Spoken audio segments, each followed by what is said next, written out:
You know, I'm loving having these plants here, and I think when I get my desk built, I'm going to lower that bottom shelf and have it set up to put big plants over there. I'll tell you why in a minute. Welcome back. This is, of course, the monthly update of what went on for the indoor growing. Let's see if I can get my hand around here. This is one of the things. You remember last month I had this one and it was crowded right out. So what I did, I took out the center one here and the center one over here. So then I have 4. But then it crowded out again and I harvested the other 2. So now I have 2 nice lettuce plants growing there.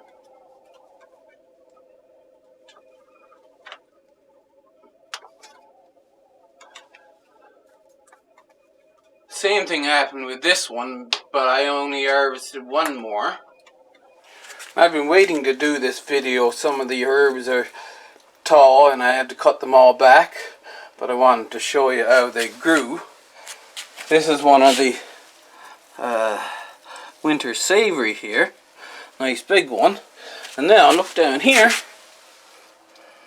Look at how large this one is getting. It's going to be a huge plant to put out in the spring. I have harvested some already from the oregano. So I'm able to have lettuce and harvest different herbs. Here's your summer savory and it's flowering.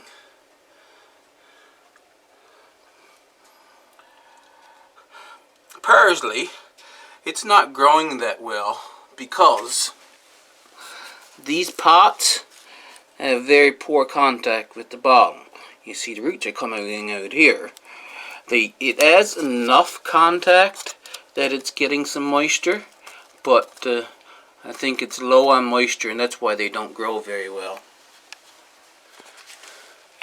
And since the last update I potted the kale and they are growing really nicely.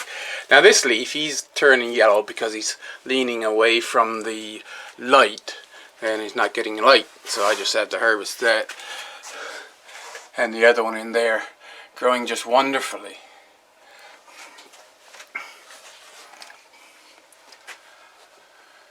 Here's one of the chocolate peppers, and I have a ripe chocolate pepper. Now this is the reason why I was talking about having a shelf over there for bigger plants. I have that one, and I moved this one down here. Here's the pepper. It's not quite ripe, but it's almost ripe on that one. But of course, as you've seen, there was only 1 pepper on the one up there, 1 pepper on down here. The reason for that, there's no bugs there, there's no pollinators, and it was very awkward for me to get in and pollinate the flowers up there. So I want to move them down into an area where they're easy to get at, and then I can pollinate them. Speaking of harvesting herbs in here, basil is one of those things that needs a lot of heat anyway. Now this is droopy because I'm going to do away with this bucket. For some reason I put the soil in there and put the seed in, and there's no drainage holes. And what did I do that for? So I'm going to give up on this one, but I'm going to make a flat type thing so that I'll have like maybe a 2x2 garden here with basil growing in it. That's my plan. Now, St. John's wort. You remember I've been saying they stay as tiny little things for ever so long, and then they start to take off. Well, they're starting to grow. You remember the one that was just a little tiny dot of a green? So that's this one. I only got one seed to grow.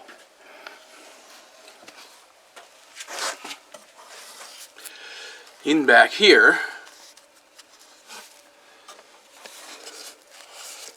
this is the one growing the best. So he's coming up pretty nicely now. By the time I put him out, he'll be a nice and visible plant that I'll have put in the garden. And of course I'll put a sign beside him. That's an oregano in behind him there. Lavender is coming along. With lavender, that's already to zone 4 or zone 5. I've gotten conflicting reports on that. So that one might be growing in a pot. I don't know yet.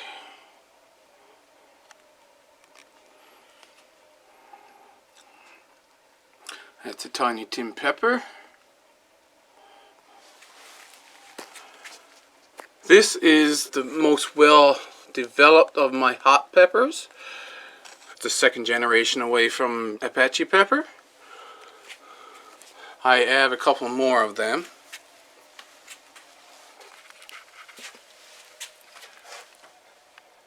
This pepper plant here was one of the ones I was saying fat and sassy, but it's a California Wonder Pepper. And it was up in the sunroom, not doing all that well. I decided to bring it down here. And it has perked up quite a bit since it came here. And all of this growth down here, that's new growth since I brought it to the grow room. And what I'm going to do now is I'm going to top this right there.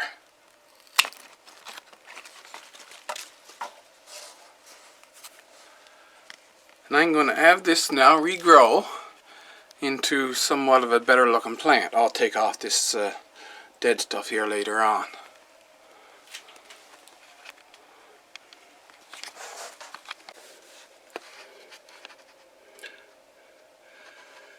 That's 2 pea shrubs that are growing. Echinacea and broadleaf sage. Pea shrub has a root coming out the bottom already.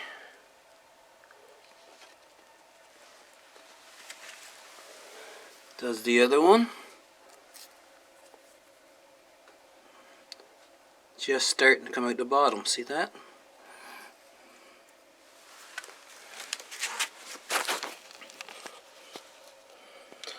Most of the onion seeds are growing, of course, as would be expected, not all. These here are the Australian brown, and they seem to be doing the best. Those going in there, that's Australian brown as well.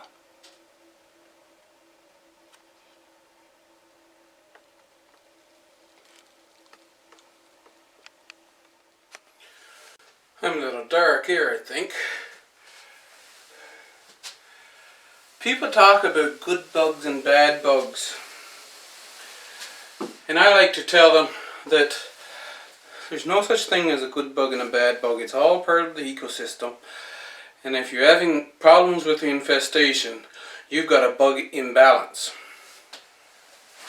Here's a case in point. You see? I have aphids. They're on the tomato plants too. There's also whiteflies on tomato plants.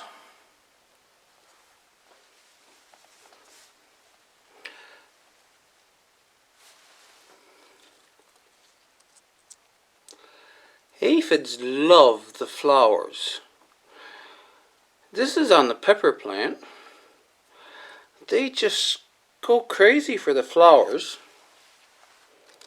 They're nowhere else on the pepper plant.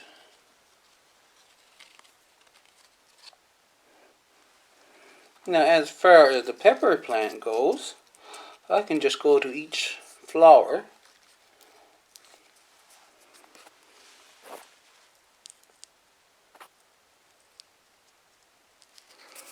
Wipe them off and squish them.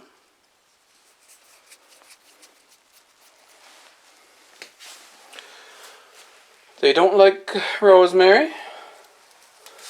They don't like marjoram. Now, since I've got this in small pots, these here, the aphids gets on this and the tomato plants, I can take this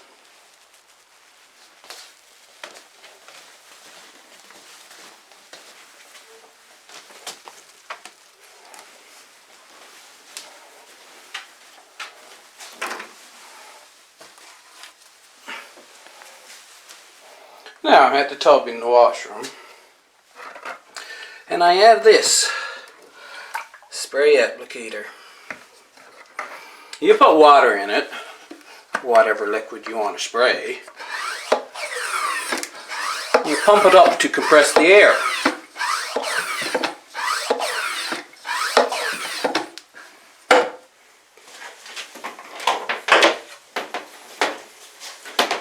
Now here's the wand on that sprayer,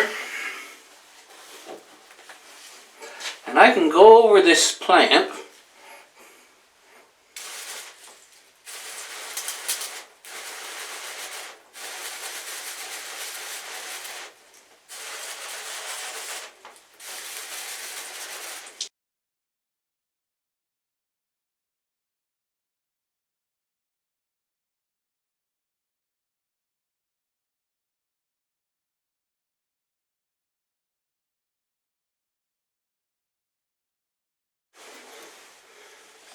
but can you see that? Now there's the aphids, and I just wash them down the drain.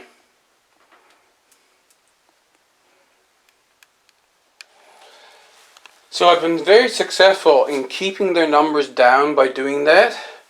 I'd washed down off the Chinese celery and the 2 tomato plants. Before I started that, they were just infested it and they were all over the window and everywhere.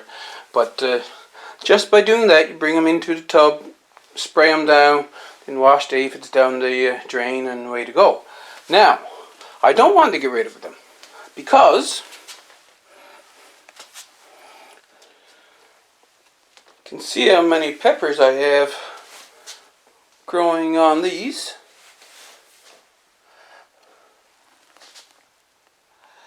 That's all thanks to the aphids. They are fertilizing every flower on the peppers.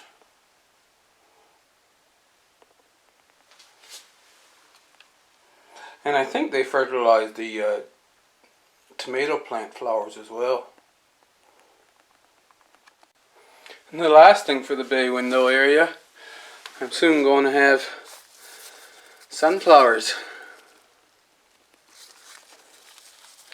One big top and 3 buds growing on the side. North facing window, the chives are starting to come. This is another one of the hot peppers, and it's growing. You wouldn't expect it to grow very fast in this window. The chocolate pepper, he's got flower buds on him. As well as the Tiny Tim. Now, of course, it's in a north-facing window. He's trying to get as much light. It grew up tall, and I had to put a stake in to hold it up. So they're actually starting to come along quite well, even in a north-facing window. And now we're out in the sunroom. I actually wasn't checking these, and in the last week. Look here. That's a Romeo cherry cutting. So it's successful on one. As for this stuff, not much important. I took the bags off of these. It's been up to 23 degrees in here. So I took the bags off of the peppers. They haven't grown yet. They're just sitting there. The pepper in the store-bought soil, it succumbed. This is the other one, still growing. And these are two more hot peppers that I set out here. Remember, there was only one in there. And after a while, a second seed decided it would sprout. So it is starting to grow as well since the temperatures have gotten up here. This here chives have done nothing.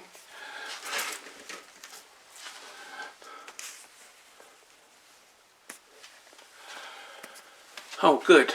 I put the kale up here. You see, this is what I've done with those old t-shirts. I had thought that these were leaking in. I think they are leaking somewhat, but they didn't leak all the way down, so these trays, I can use them. Good, because I was wondering what it was. This one stayed almost full. And so I'll get some in the bottom one. Now I'll back up. So I got 1, 2, 3 watering troughs. And 1, 2. And the one that was here I have downstairs. I have to replace the end on it. And then I'll have the watering here for just putting pots on. When I get the seedlings growing in the basement, then I can move them out if I need room. I just move them out here. You know,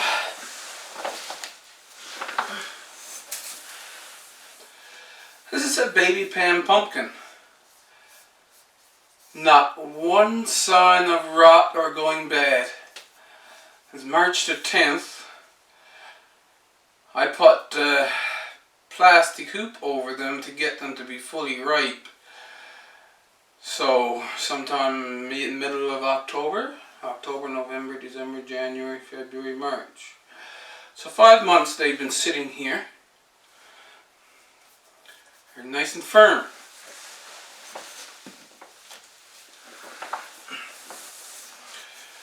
And here's the other one. Some damage on the skin, it seems. I'm not sure. You see that? But it hasn't hurt the pumpkin. It's perfectly good.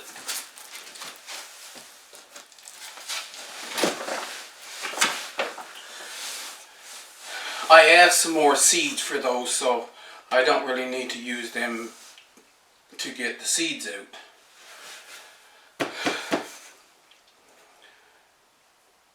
Vermicompost. I'm not happy with it. I have it sitting here just because, well, it's not in my way.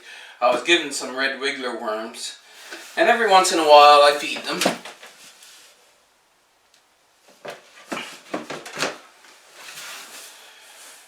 And the thing about red wigglers, if you not feeding them enough, if they run out of feed, they will try to escape their container. So if you look in and the worms are down in the soil, then they're happily going about their business. But once they start to climb up the side, you better feed them. Anyway, like I said, I'm just letting it sit there and the vermicompost slowly build up. And once in a while, I do scoop out a handful and put in my mix of my, when I'm potting something up.